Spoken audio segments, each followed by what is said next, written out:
I shouldn't be here. Not after the crash. Not after her. The sky tore open with a light I can't explain. And when the ocean finally spat me out, this place, this island, was waiting. It didn't feel abandoned. It felt aware. And then I saw her. She didn't speak. She didn't need to. Something about the way the trees leaned toward her, the way the fire wouldn't touch her skin, told me she wasn't just part of this place. She was the island. And when she touched me, I felt something shift. Not just in my body, in the world. I didn't survive the crash. I was rewritten. The morning sun filtered weakly through a pale, misty sky, casting an eerie light over the beach, strewn with twisted metal and splintered wood. Amidst the scattered wreckage, something unnatural caught the eye, a slow, steady seep of iridescent green fluid, shimmering beneath the frothy ocean foam. It pulsed softly, like a heartbeat out of sync with this world, as if the sea itself had breathed out a secret. Jack's eyes fluttered open, raw and aching, the bitter sting of salt and blood mingling on his cracked lips. His fingers dug into the cold, jagged edge of the plane's shattered hull, desperate for something solid to hold. The relentless pulse of pain throbbed through his skull as he dragged himself onto the sand, each breath a ragged whisper in the stillness. Then, beyond the line where sand met dense jungle, a shadow flickered tall, impossibly slender, slipping between twisted vines like smoke dissolving into air. Jack's gaze locked onto it, but when he blinked, the figure was gone, swallowed whole by the shadows that swallowed the forest. It wasn't fear that gripped him, but a strange, unsettling loneliness, as though the watcher, whatever it was, sought something it had long lost. Staggering, Jack scavenged what he could from the wreck, fashioning a crude shelter beneath the crooked limbs of a fallen tree.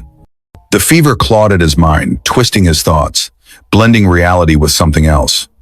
Faces shimmered in the shifting leaves, whispers slipped through the night air, and for a moment, he wondered if the loneliness was his own or theirs. Jack's eyes fluttered open, the jungle's twilight wrapping around him like a living shadow. Beside his makeshift bed lay an array of leaves, glowing faintly with an otherworldly light arranged with deliberate precision, each one pulsing softly as if breathing. The air hummed with quiet energy, and Jack's heart quickened, sensing he was no longer alone. From the dense foliage, a figure emerged, Ekko. Towering at 7 feet, his skin rippled with textures like aged bark, shifting subtly with every movement. Strands of vine-like hair cascaded down his shoulders, alive and entwined with delicate blossoms that seemed to pulse with latent power. His presence was both alien and deeply rooted, as if he belonged to the very soul of the forest. Between them hovered the core, a luminous crystal alive with swirling light, suspended in the space where words would have been. It radiated a living intelligence, communicating not through sound but through sensation and thought. Jack reached out hesitantly, fingers trembling as they brushed against its surface. The moment contact was made, the island's memories flooded Jack's mind, raw and overwhelming.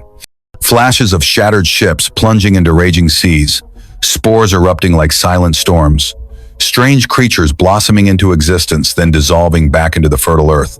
The visions spun wildly, threatening to fracture his sanity. Breathing hard, Jack clenched his fists, grounding himself amid the psychic tempest. Through the core, Ekko's presence steadied, anchoring him to the moment, inviting him to see beyond chaos into the deep, living story that bound them both. Jack's torn skin shimmered softly, faint green light weaving beneath the surface like fragile threads awakening in the dark.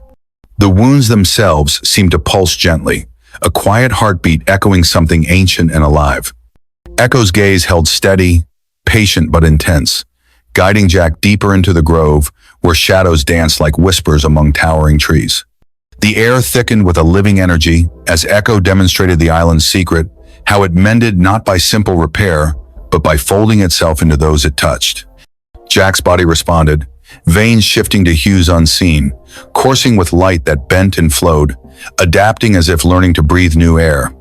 His skin rippled, catching stray beams of fading sunlight and turning them to shimmering patterns, blending him subtly with the living forest. Panic flared in Jack's chest.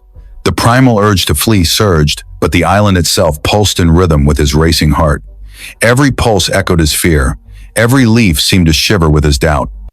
Escape was no longer a choice. He was becoming part of something vast, something ancient.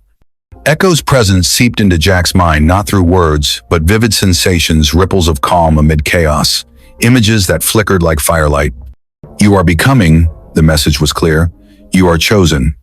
It was not a promise, but a calling, an invitation to transcend the boundaries of flesh and time, to merge with the wild, mysterious heartbeat of the island itself. Beneath the alien moon's pale gaze, the beach lay cloaked in silver shadows.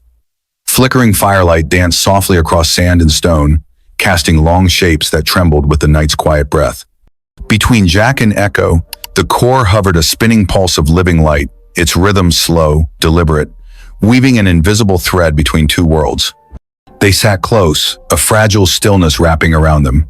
Memories drifted like whispered smoke, the weight of loss carried deep in Jack's chest, the silent centuries of solitude etched into Ekko's ancient soul. Time seemed to fold, folding them into a shared space where past and present merged without words.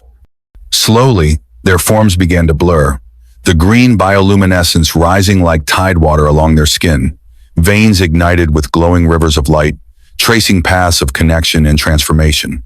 Breath mingled, heartbeats synced in fragile harmony, and the boundary between flesh and forest dissolved in waves of shimmering emerald.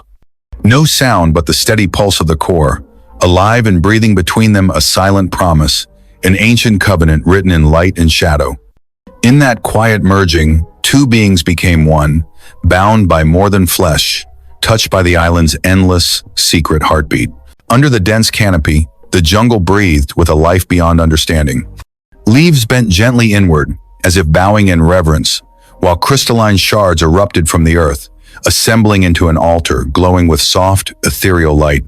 The air shimmered with charged anticipation, the very atmosphere pulsing in sync with Ekko's deep, steady breaths. As the moment unfolded, a child emerged radiant, silent, eyes wide and unblinking, piercing straight into Jack's core. The glow from her skin spread like ripples, touching every vine, every leaf, every ancient root buried deep beneath the soil. The forest responded as one living entity, sending waves of light cascading through its tangled veins. Jack felt the jungle's heartbeat sync with his own, voices of the trees whispering ancient truths in rustling murmurs. She is the key, the forest seemed to say, a promise wrapped in mystery and destiny. In that instant, the child became more than flesh and blood, a living bridge between the island's past and its unfolding future. The shelter Jack once knew was swallowed by vibrant vines, their soft glow casting shadows that danced like spirits in the night. His reflection in a shattered mirror revealed the changeskin mottled with patterns of bark and moss, eyes sharpened to catch whispers in the dark, senses attuned to every breath of the forest. No longer fully human, he was something between worlds. On the shoreline, a battered boat lay half buried in sand, promising escape yet whispering of the cold void beyond. Jack's fingers trembled as he traced its worn edges, torn between two fates. To leave meant facing death's slow embrace, exposure, isolation, oblivion. To stay was to surrender pieces of himself, to merge deeper into the unknown. From the jungle's fringe, Ekko watched without word, eyes reflecting the silent pull of destiny. The child reached toward Jack, tiny hands glowing with ancient light, a fragile tether to a future he barely understood. His breath caught. With deliberate force, Jack crushed the emergency beacon beneath his palm, shattering the call for rescue. The forest exhaled around him, alive with possibility. Voice low and steady, he whispered, "I came here broken, but something greater needed to be born." The child's radiant glow filled the cavern, a beacon pulsing in rhythm with the island's restless heart. Shadows shifted deep below as ancient symbionts stirred, their forms half-forgotten echoes of a forgotten age hybrid beings woven from earth and time, slowly waking from a long slumber. The crystalline walls shimmered with whispers of power, reflecting secrets buried beneath layers of rock and memory. Jack and Ekko moved with reverence, placing the child at the cave's core, where light and stone converged. The pulse that erupted from her spread like wildfire, shooting upward through the earth and sky, a signal sent beyond the stars. Somewhere in the infinite dark, a distant presence stirred in response, reaching back across the void. Ekko's voice, low and certain, echoed softly through the cavern.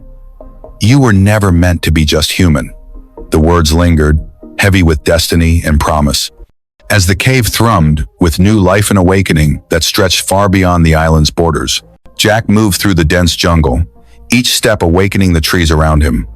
Leaves unfurled gently, branches reaching out like silent greetings.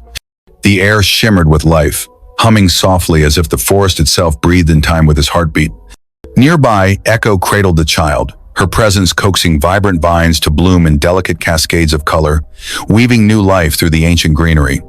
Above them, the island pulsed beneath a tapestry of stars, glowing in perfect harmony with the cosmos. Light and shadow intertwined, creating a rhythm older than memory, a silent song of renewal and connection. This was no longer just land, it was a living, breathing entity reborn. In that quiet awakening, a voice emerged steady, calm, and certain. "I didn't survive the crash. I became something new, something this world needed." Jack's journey wasn't just about survival, it was about transformation, a merging of worlds both ancient and new. From the crash's chaos to the island's silent heartbeat, he became part of something greater, a living bridge between past and future. The child, the island, and the symbiosis they share remind us that sometimes, to find ourselves, we must first let go of who we were. This story is far from over. There are deeper secrets still hidden beneath the jungle canopy, waiting to unfold. If you want to discover what lies beyond, stay with us. More mysteries await, and every step brings us closer to the heart of the island's truth. Subscribe and join the journey. The next chapter is just beginning.